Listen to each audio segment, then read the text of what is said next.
Most people are told to be good patients, to be quiet, to be frictionless.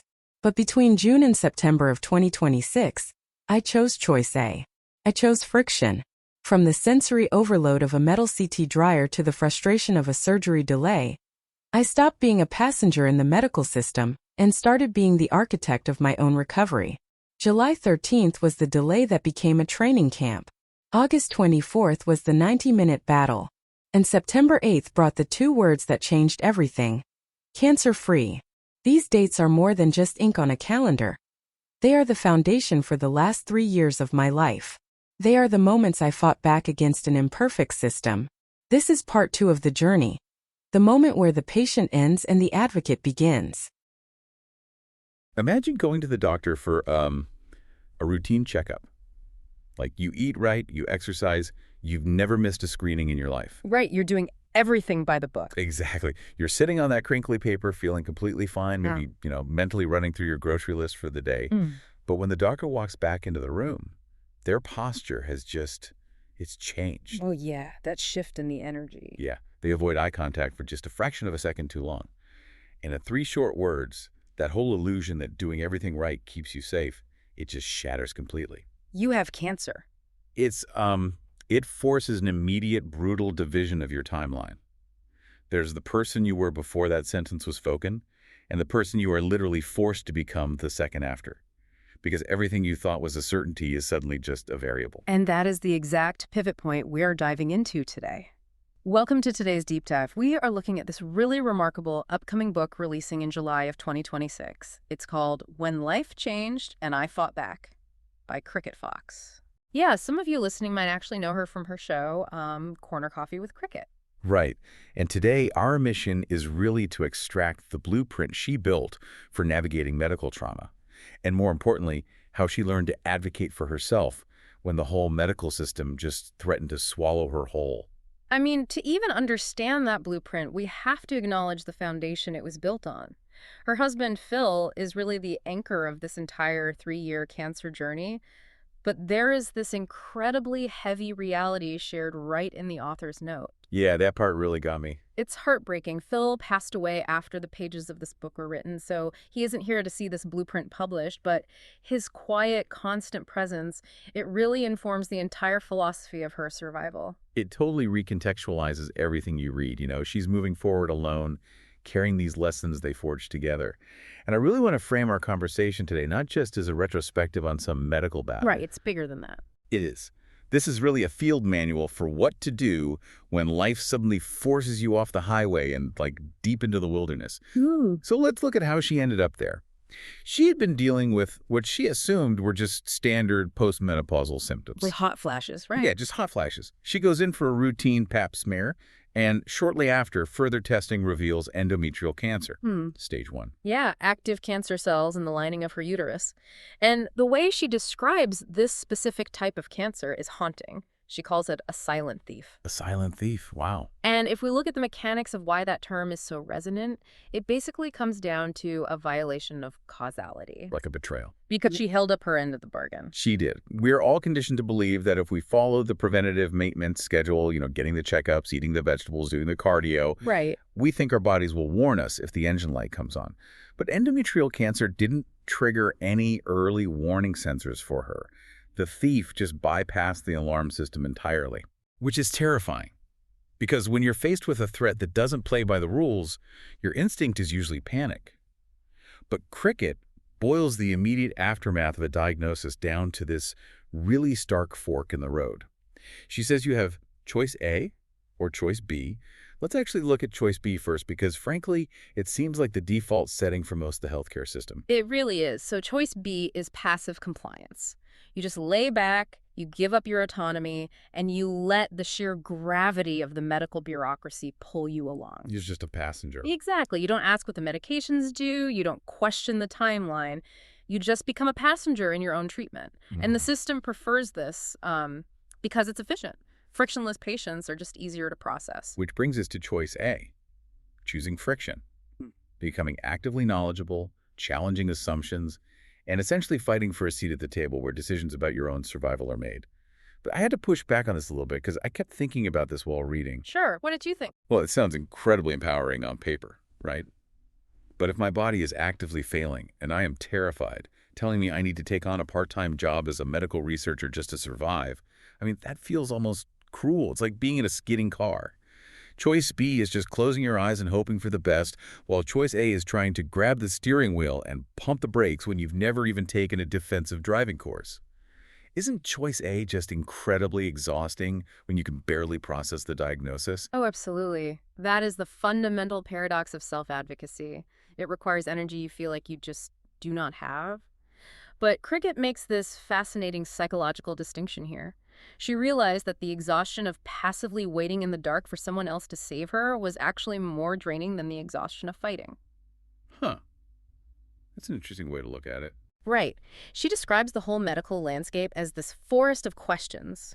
If you choose choice B, you are just sitting in the middle of those dark woods, hoping a rescue party finds you. Choice A is exhausting, yes, because you are literally swinging a machete to clear your own path, but it generates forward momentum. Right.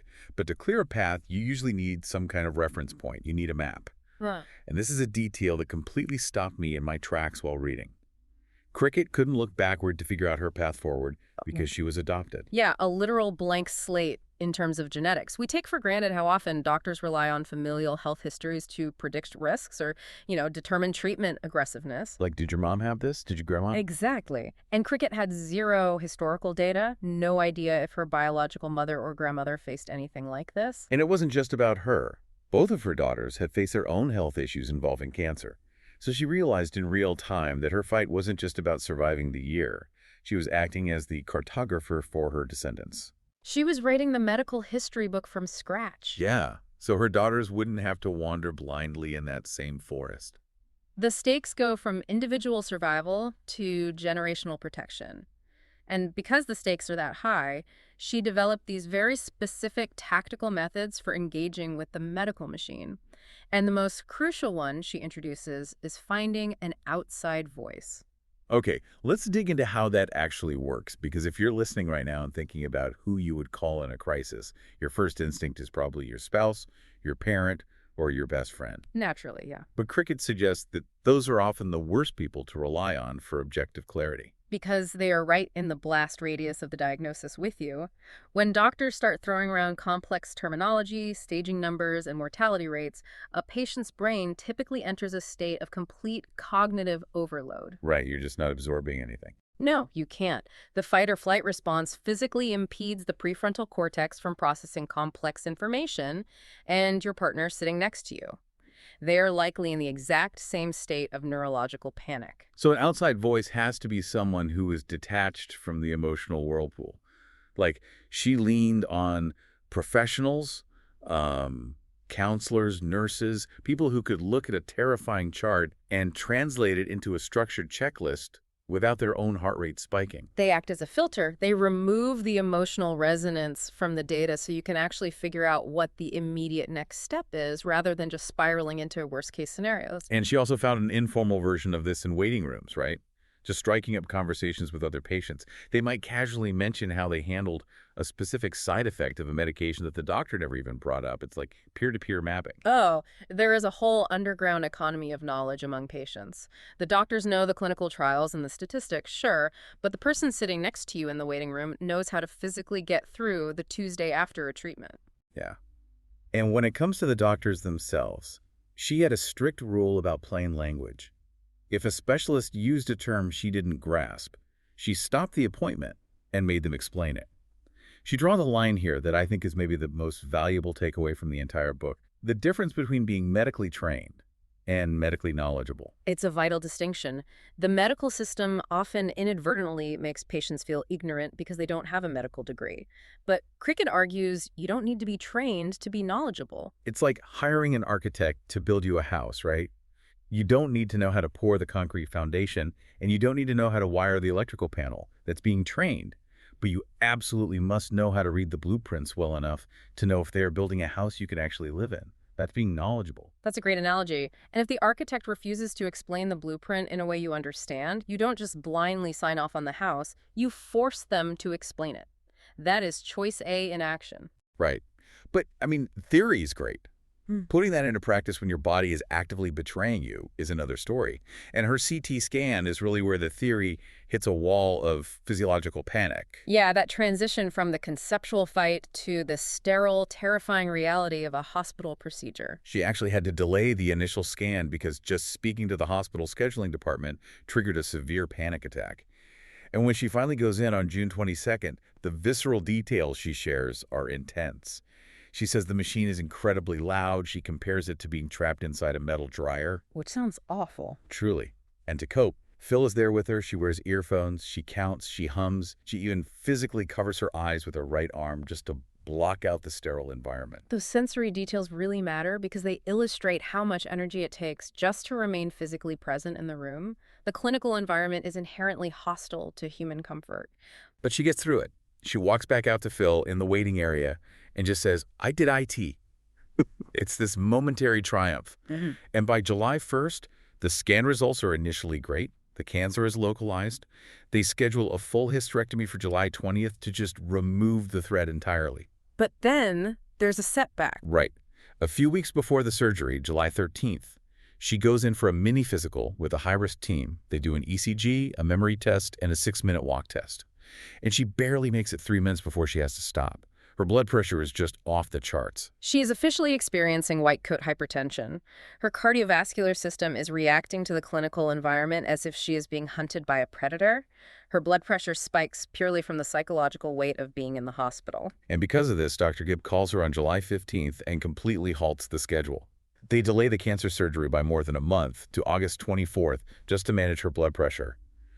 Wait, I really need to pause here. Yeah. She has active cancer cells in her uterus. Why on earth would a doctor halt a life-saving cancer surgery just because she got nervous and her blood pressure spiked in a clinic? Yeah. Isn't the cancer the primary ticking clock? Like, if you're training for a marathon and you show up at the starting line, they don't tell you to go home and wait another month because you have pre-raised jitters. Well, it seems entirely counterintuitive until you examine the actual physiological mechanics of general anesthesia. Okay. When you are put under for a major procedure like a full hysterectomy, the anesthesia chemically suppresses your cardiovascular and respiratory systems. If a patient enters that state with a severely elevated heart rate and dangerously high blood pressure due to extreme panic, the physiological whiplash can be fatal. Wow. Yeah. Forcing her body into surgical trauma while she is in a state of high alert hypertension significantly increases the risk of stroke or cardiac arrest right there on the table. So the doctors aren't ignoring the cancer, they are preventing the cure from killing her. Okay, that makes sense medically. But psychologically, it's got to be devastating. You spend weeks building up the adrenaline and mental fortitude to cross a finish line, and you're told to go sit at home with the cancer for 4 more weeks. Most people would just spiral into despair. But this is where her choice A philosophy solidifies from just an idea into a tangible survival mechanism. She stops viewing the high-risk team as adversaries putting up hurdles and starts viewing them as builders, making sure her foundation can actually withstand an earthquake. She reframes that agonizing 4-week delay as a training camp. A training camp for her mind and body. I love that. She spends the month actively lowering her blood pressure, fighting off a minor infection she had, and seeking out these tiny victories. And there's a moment during that high-risk assessment that feels almost like a screenwriter put it there.